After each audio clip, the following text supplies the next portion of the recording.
presents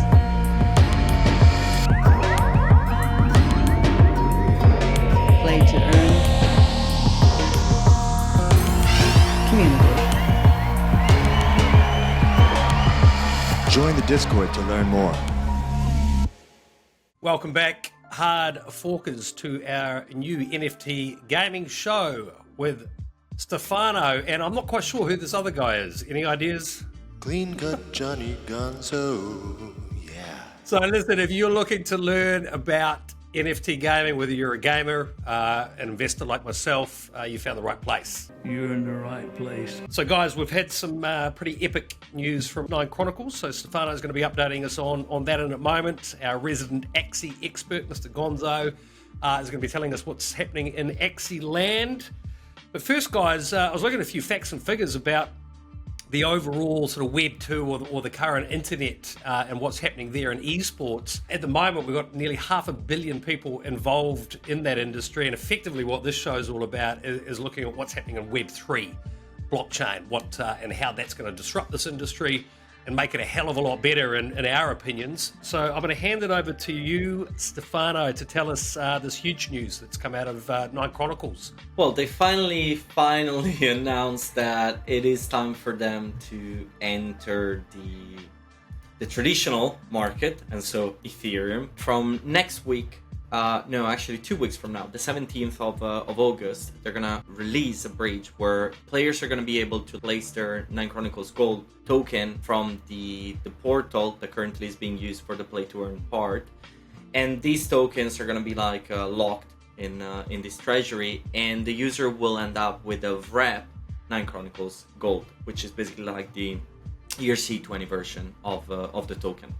This obviously means that the token is going to be open to everything, the entire ecosystem. Obviously, they're mentioning Ethereum because it's going to be an ERC20 tokens, but keep in mind that all the layer 2s, the sidechain, and everything is basically connected on Ethereum. So nothing is actually stopping you to have the freedom of taking those ERC20 and, for example, bridging that into Polygon if you want.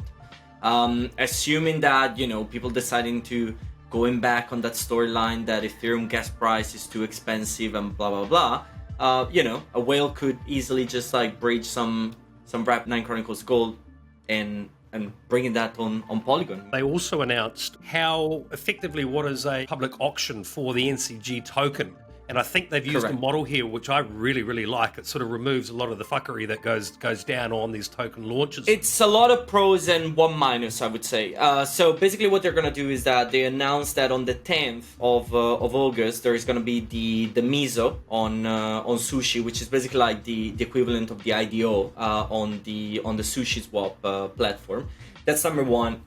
And spoiler, once all of this is going to be over, there is also going to be the first pair wrap Nine Chronicles Gold Ethereum available on Sushi. So instead of using like Uniswap or anything like that, you will be able to trade using the Sushi website. So the way that it works is that they have announced this IDO that is going to be for an entire week, so 7 days, that's your time frame. And in this specific case, they've done that in a way that is an auction. So anybody, doesn't matter who you are, doesn't matter of your size, doesn't matter of when you actually join. You can join the first, second, or the last one.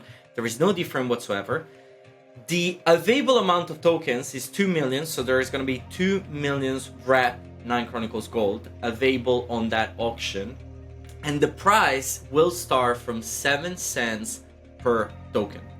From that moment ongoing, obviously, they're looking on the minimum amount to consider the auction successful is obviously going to be $140,000. So if they reach the threshold where people are going to put down at least $140,000, that's going to be enough to consider the IDO successful. However, if there are more requests, let's assume that they go up to $200,000 instead of 140, just to oversimplify the math. Then what is going to happen is that everybody would still be considered okay to actually join the Miso, but the 2 millions are going to be divided, and the cost per token, instead of being that 7 cents that it started, because the total amount that is being backed is going to be $200,000, it's going to be equal to 10 cents per token. Now, this obviously is the good part is that whales cannot buy anything, bot cannot buy everything in one block or in 2 blocks time. Your internet connection is not going to be a factor that, you know, can be problematic. Ethereum gas price, if you're small, it's hopefully not going to be a huge issue because you have an entire week to, you know, jump into that. So you can wait for like that moment where the gas is quite cheap. Where is the bad side, or the only negative aspects that I can think about it, is that because you have such a long window, anybody can jump in, which means that anybody that is interested in actually acquiring Rep 9 Chronicles Gold can potentially jump into that, making the price actually going very, very high.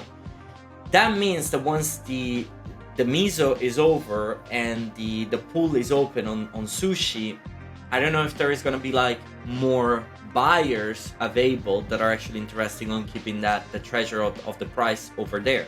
So we might actually end it up and see like maybe the price going like super high during the miso and then collapsing down like even 70-80% immediately after, because everybody wants to sell, capitalize on their return, but nobody else is willing to buy because everybody already had the chance to jump into before. So here's just like the rule is always the same. Do not put in money that you're not willing to lose. However, and that's something that we've gained so many times, Nine Chronicles was having a big issue, a limitation. It wasn't really an issue, it was a limitation. The fact that they are on their own blockchain. So that's a very pro things in terms of like the technicality and all of those things. But on the other side, the negative aspects is the fact that, you know, you can't trade it. It's not available on exchange. It's not like in order to gain that, you need to download the game. The game is available only on PC. So if you have like only your phone, you cannot store those tokens. Now, all of these problems are completely removed, which makes the entire model super cool, in my opinion. To be honest, I'm very, very happy of this news. Effectively, this means that we've got this trustless, permissionless, peer-to-peer booming economy, which just fascinates me. I'm absolutely loving what I'm seeing. So 2 questions for you. Number 1, why do you like the game for its gameplay? And number 2, not financial advice here, but do you see this potentially could really take off and grow here? The game, I think, is like super cool because right now is the only game available that is fully decentralized from start to end. I'm a big believer in decentralization. That's the reason why I always went like against like super centralized blockchain and stuff like that. Here is really everything from start to end. The players are the miners. The items are NFTs. Every single little things that happens in the game, an attack, like if you're having a critical or not, it's all recorded on the blockchain, which means that nobody has the control. You don't like what the team is doing, you don't like something, cool, just fork it and, you know, design your own dungeon. You can even do that. It's fully open source, it's super open. Like this is the only thing that is really so transparent from start to end in every single aspect. On the other side, if you're considering the gameplay, well, this is like more of a taste, I guess. Everybody has like genre that they like, and you know, this is really something that it's an opinion. You might like it or not. Me personally, I like it that because the graphics, the design, the quality of the entire like animation and structures and everything is very, very well done. It looks a lot like a cartoon, an anime. I'm a big fan of manga in general, so to me it's very appealing.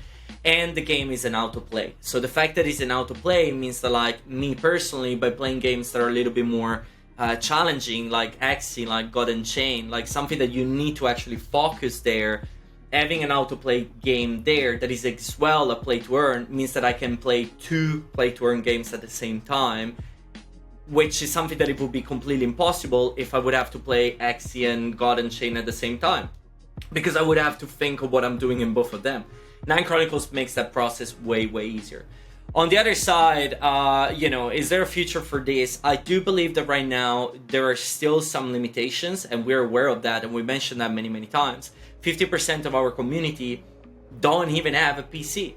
50% don't even have the chance right now to try something like that. And the part of the community that owns a PC, you know, the simple fact that you're mining, the simple fact that like it's constantly hovering on the blockchain and you need to sync the entire node, like the entire blockchain when you're installing that the first time. Jordan can even mention that. He's going nuts. He's complaining about like the setting up, the errors, the bugs and all of this stuff.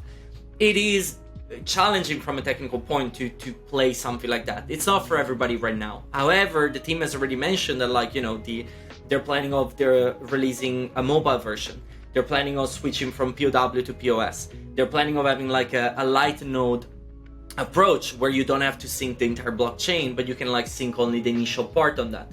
So they are well aware of these things, and they're going to develop things and release updates in a way that it's going to become very, very easy and simple for everybody to jump into that.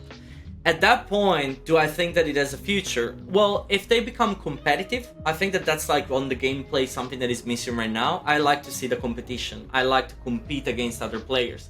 Not necessarily like to be the best, but like, you know, playing against friends is always a nice feeling if you're beating one of your friends, or, you know, you can improve or you can talk about things and so on. So once they're gonna like put that in place, I do believe that potentially Nine Chronicles can get one of those games that will be on the list of possible play-to-earn games in the future for many people. You know, a 5-10 list of games that everybody's gonna play every single day. I think that Nine Chronicles has the cards to be one of those. Awesome. Mr. Gonzo, thoughts? My question was kind of connected to the tokenomics. What was it, the percentage of the supply, the 2 million? What's the total supply again? So the total supply is 1 billion, and the 2 millions of those are up for the Miso. So that's equal to 0.2% of the total supply.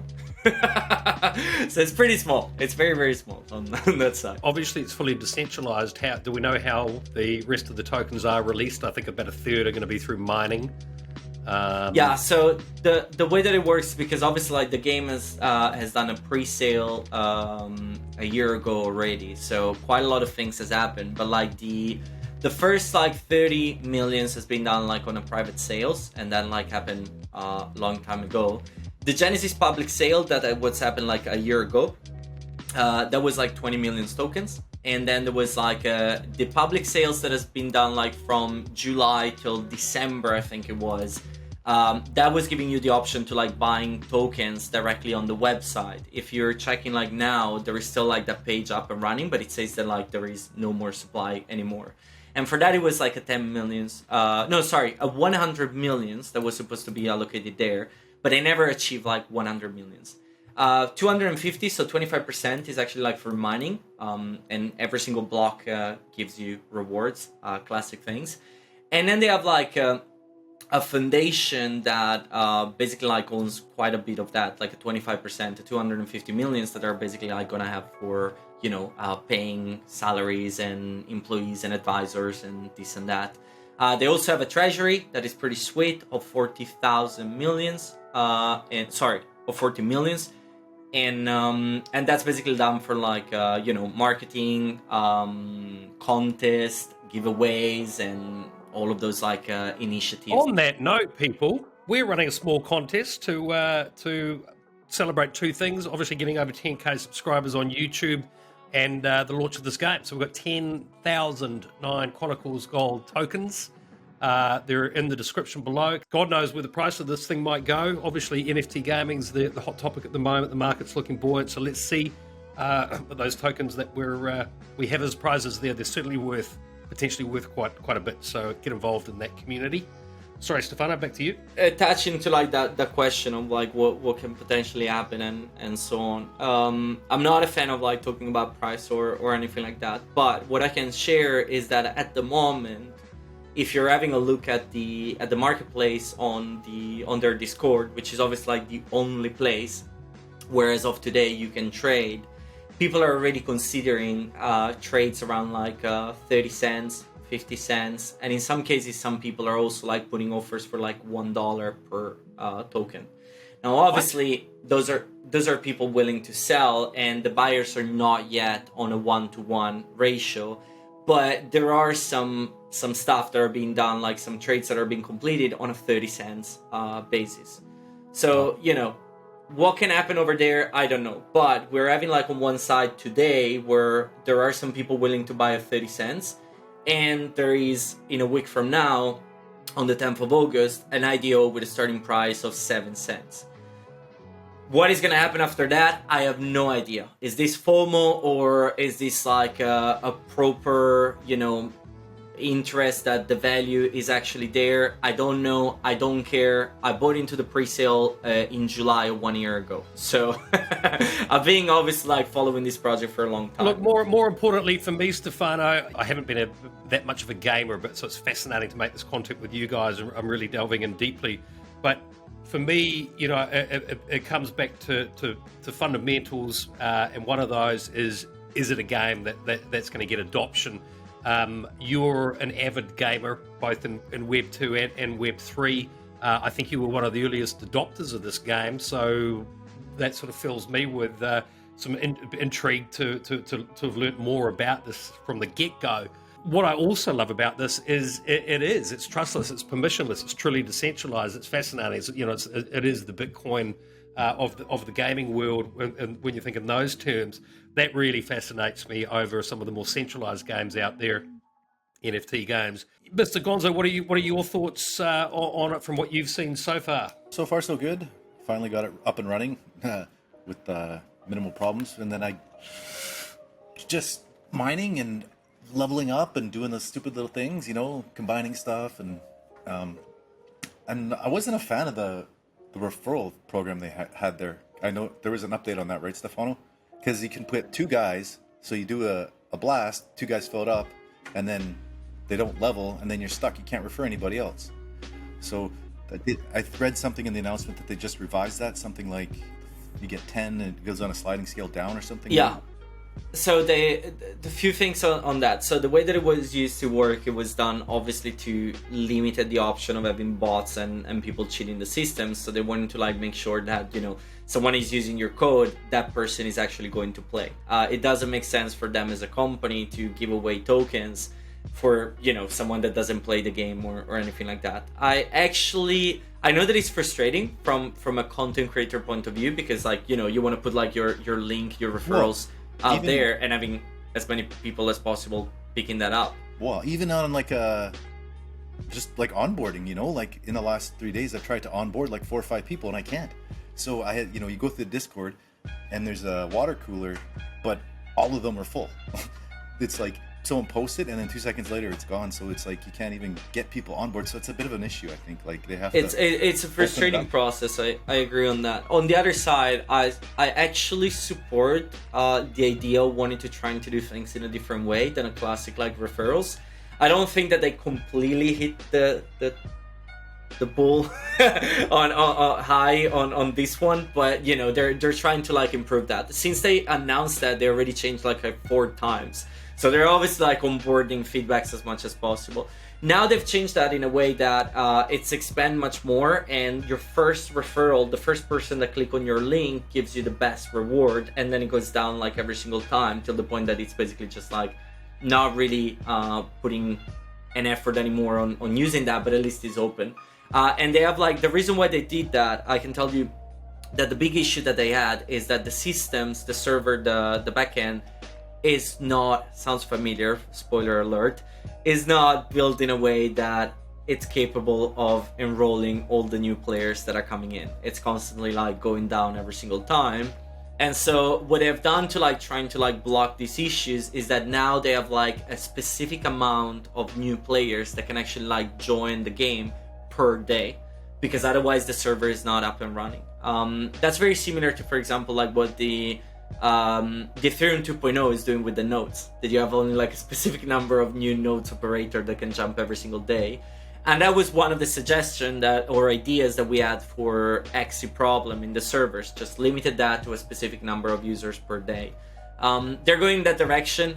It's not a perfect solution. A lot of people are frustrated, and you're having that issue. I'm having the issue that like tons of people are texting me DMs of being like, do you have a code? And I'm like, I have 50 people that gave me their referral code trying to use one of these, because it's kind of like not ideal, but we're all trying to make it work. Yeah. Okay. Well, look, I mean, basically, we wanted to flag what has happened there. That is big news out of this game. We'll be covering it on the regular. If you want to enter that competition, what you need to do is in the description below, and join us on the Friday live stream where we're going to announce the winners there, and there's plenty of prizes. So we look forward to seeing you there.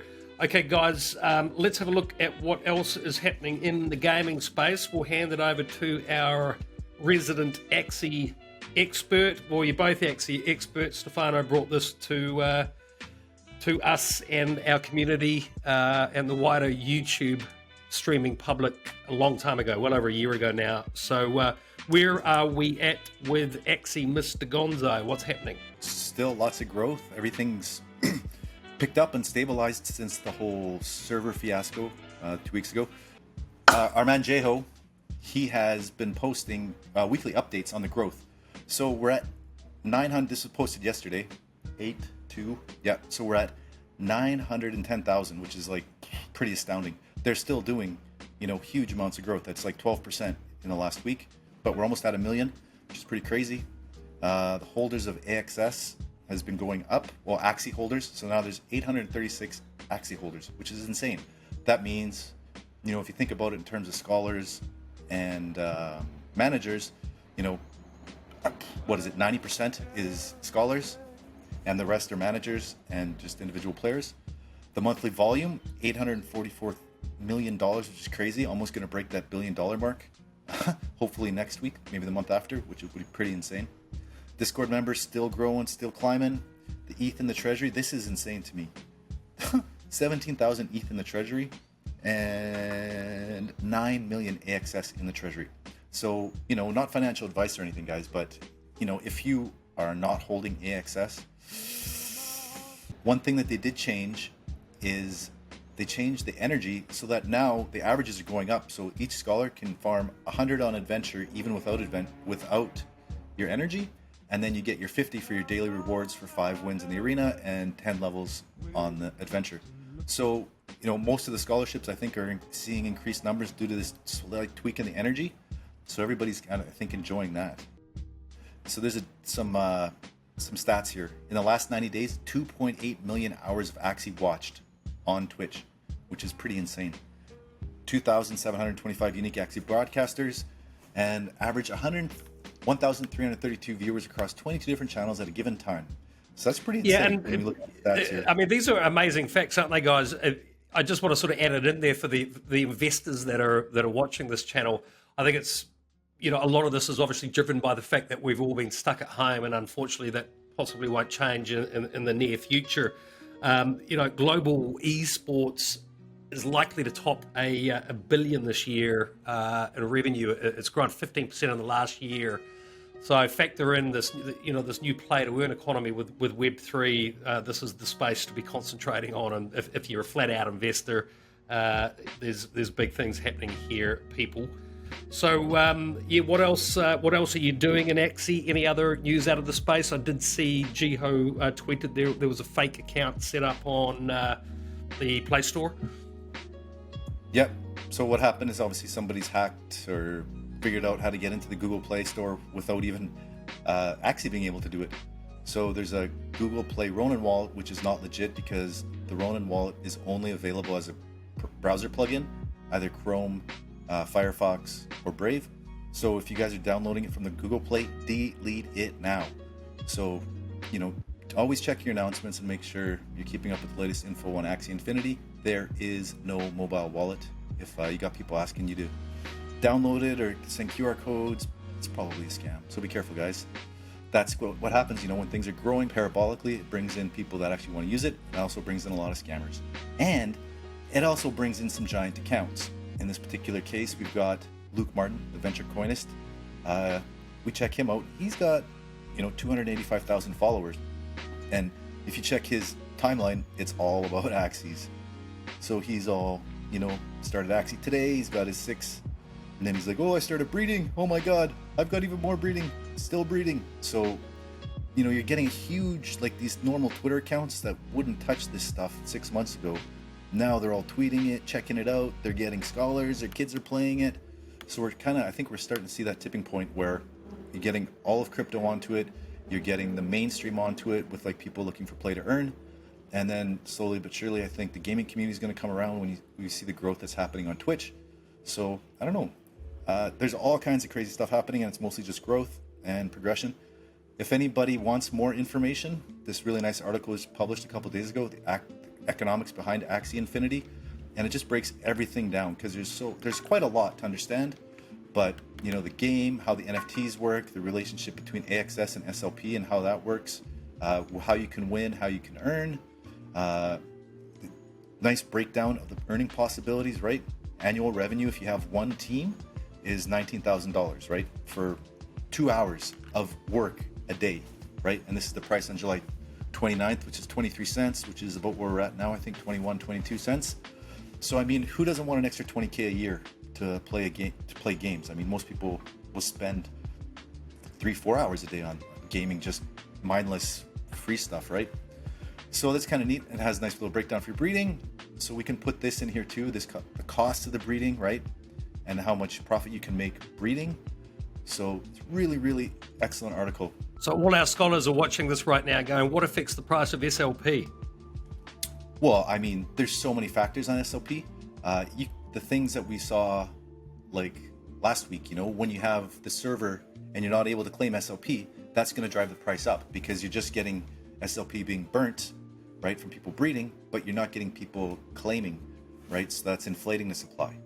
But right after the server got fixed, we saw a bit of a dip because most of the scholars that couldn't get paid out in the previous 2 weeks, they all cashed out at once.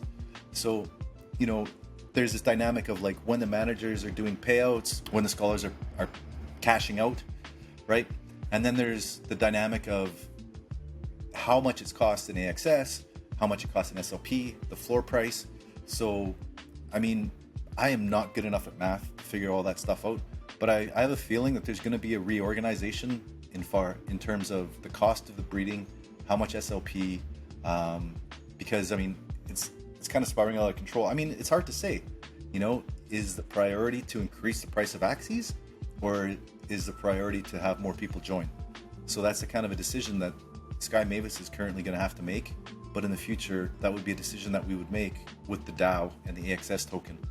So I think, you know, especially so you're buying more AXS at this price? I'm selling SLP profits into AXS, right? But you know, we talked about this coin since October, November last year, and despite Stefano's advice, I've been buying for 6 or 7 months. So it's kind of hard buying something that's like, you know, like 1200. He brought you the game in the first place, mate. So you can't have a swing at him like that. Well, I'm not having a swing. I'm just saying that, you know, it's not financial advice, but you know, I didn't take it. So, okay. Unfortunately, I listened to Stefano. But as I say, he brought the game to us all. So we're all enjoying what's going on there. Everybody involved in hard forking is involved in Axie Infinity. You want to round out the Axie update for us, and we'll have a look at what else is happening in the gaming space. There's a couple technical things. I think the energy, there's a bug. There's a couple other bugs and some other things. But overall, I think most of the scholars are happy. Most of the managers are happy. Everything's growing. And we're going to have our man Jiho on here. Not next week, but the week after. On a Wednesday. So that should be kind of cool. Maybe he'll have some interesting tidbits for us. Excellent. Thank you very much, Mr. Gonzo. Great update there. So, Stefano, if you can rattle through everything else that's happening in the gaming space. I saw Avagachi Ghost is on crypto.com now. Did you see that? Yeah, I reached like $2 per coin. It's going crazy. Avagachi's like is now entering that phase of like buzz and FOMO. I wonder I mentioned that a long time ago. Yeah. Yes, it was you. You brought that to everyone well before everyone else as well. So what else have you got for us? Well, I think that like the only news that is worth mentioning, apart like from all the things that we already say, is the fact that the 3 Arrow Capital bought an insane amount of CryptoPunks. It's not gaming related, but the fact that like an hedge fund is buying NFTs as an investment thing, I think that they bought like 105 CryptoPunks, if I'm not mistaken. That shows where this industry is going. This really, really shows a lot of things that, you know, we had articles in the past about like VCs buying like triple or quadruple Mystic Axies, or Genesis Land. Now seeing that like even CryptoPunks are actually like entering, that the floor is starting being used for NFTs in that way. It gives like a quite interested mechanics and dynamics on what is going to happen later on. Blockchain Cuties, Mr. Gonzo, what's the feedback been from the community? What are your thoughts on it so far? Just been tooling away. It's kind of slow progress. The best thing so far has been the liquidity pool, which has gone quite good. You're 450% currently, so I'm already up 25% of my BCUG from a week ago, so that's good. Maybe buy one of those limited edition ones here in another week or two. I should have enough. Maybe we'll see how it goes. It seems like everybody's trying it out. Just it's a bit of a slow burner game, right? Everybody's just sending the cuties out, gaining the stuff. It doesn't seem like there's been too many sales or no actual earning yet, but testing it out so far, so good. Most people are confused between which network to play on, right? And I think, as Vlad said, once the new season starts, that'll kind of spark people to kind of get a bit more direction on where to play, because that season is only on one network, and so that'll kind of open it up a bit more, I think. Yep. So Just want to let our community is obviously very familiar with us, but anyone that's watching us for the first time here, we do a live show on Fridays. The whole idea there, it's very relaxed, casual chat amongst ourselves, but most importantly, it's designed to educate people new to the space that are gamers that want to learn more about NFT gaming. We're here to take your questions on that show on Friday. We're obviously going to be announcing the winners of the NCG tokens on that show as well, so make sure you get along for that. There's a time and date for that in the description below. We look forward to seeing you on that. Anything else, Stefano, before we wrap up for today? The other good thing is that Myst, which is another game that we got asked about on the live stream on YouTube, has announced that they're gonna drop a marketplace pretty soon. That was one of the comments that we had exactly a week ago, that Myst problem or limitation right now is that there isn't anything available. And so they obviously listened to us and they were like, okay, now we're gonna drop a marketplace. And so it's gonna be like a classic marketplace where you can buy and trade NFTs and so on. But here's the cool part of that. They're basically gonna have that an in-browser game style type of approach for the marketplace. So you're gonna have your own character, and you're gonna be able to go in different virtual shops or stuff and interact with avatars, and then you're obviously gonna have the view to buy and sell NFTs and stuff like that. There isn't any communication on what's really gonna be available over there. If we're looking at side items, if we're looking at characters, if we're looking at land maybe, or whatever things is gonna happen, there is no communication on that. But if you're looking at MMORPG, Myst is coming out with a marketplace, which means that they're gonna start revealing the stage on where Miranda's is basically right now. That's probably the big one. The other one is that Miranda's actually the Gala community had another M&A with the Miranda's directors, and basically the entire M&A is about their Sanctuarium, basically these NFTs that is going to be used at the beginning of the game by players to actually gather free weapons, or that initial setup that doesn't cost you money. And what they're going to do with that is that the people that are buying that NFT is going to go in how do you say that, in support, charity. Charity. Charity didn't came to my mind, the word charity. They're gonna go to charity, and so it's a pretty cool thing, because once again that shows a little bit of proper thinking about the structure of the game that they want to build. Everything is on NFT because you buy that specific NFT, but that's building is obviously going to give the equipment for the players that is the free ones, the ones for starting up with the game and learn the mechanics, the tutorials and everything, which means that whoever buys that NFT, that the building, will not get any revenue coming from there in the long run, because it's the free money basically. And so the option of putting that as charity gives like that idea that like you're supporting the ecosystem, you're supporting the charities, and you're also like helping building up the game to be like a totally free to play from the get-go.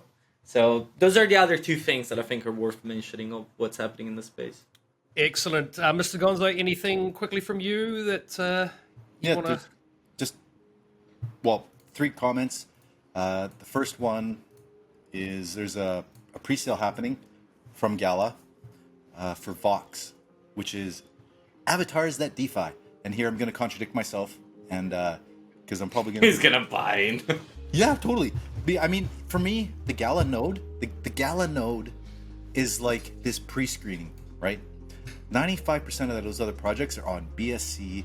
There's nothing behind it, right? So I really like the Gala node and what they're doing in the community. So it's like 0.088 for one, and it's completely random. So I might pick up a couple, see how that goes, just to be early. And having a node will give you early access before anybody else, before they sell out. So I'm going to take advantage of that. That's kind of the reason that I got the node. The other thing is I want to ask you guys, who here has a VR headset? Nope. Not even you, Stefano? No.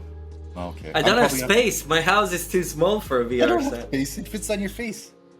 Yeah, but you need to move around. I can't move around. I'm gonna like it eat is myself. your new everywhere. house. You're missing the point. Yeah.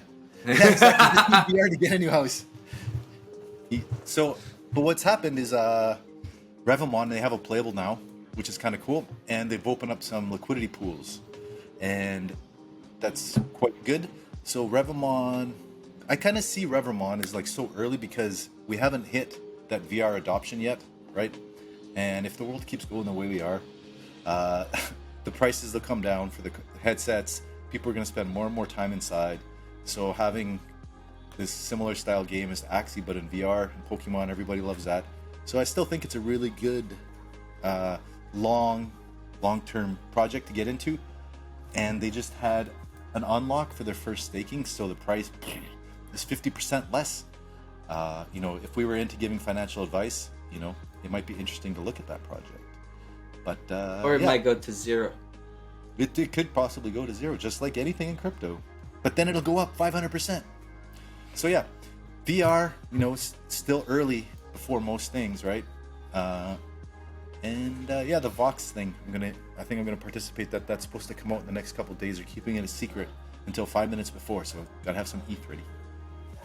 Okay, fantastic. Thanks for that. So, look, in summary, people, this show is all about NFT gaming. We're here to further your knowledge, as I say, whether you're a gamer, somebody just learning about crypto and blockchain, or a flat-out investor.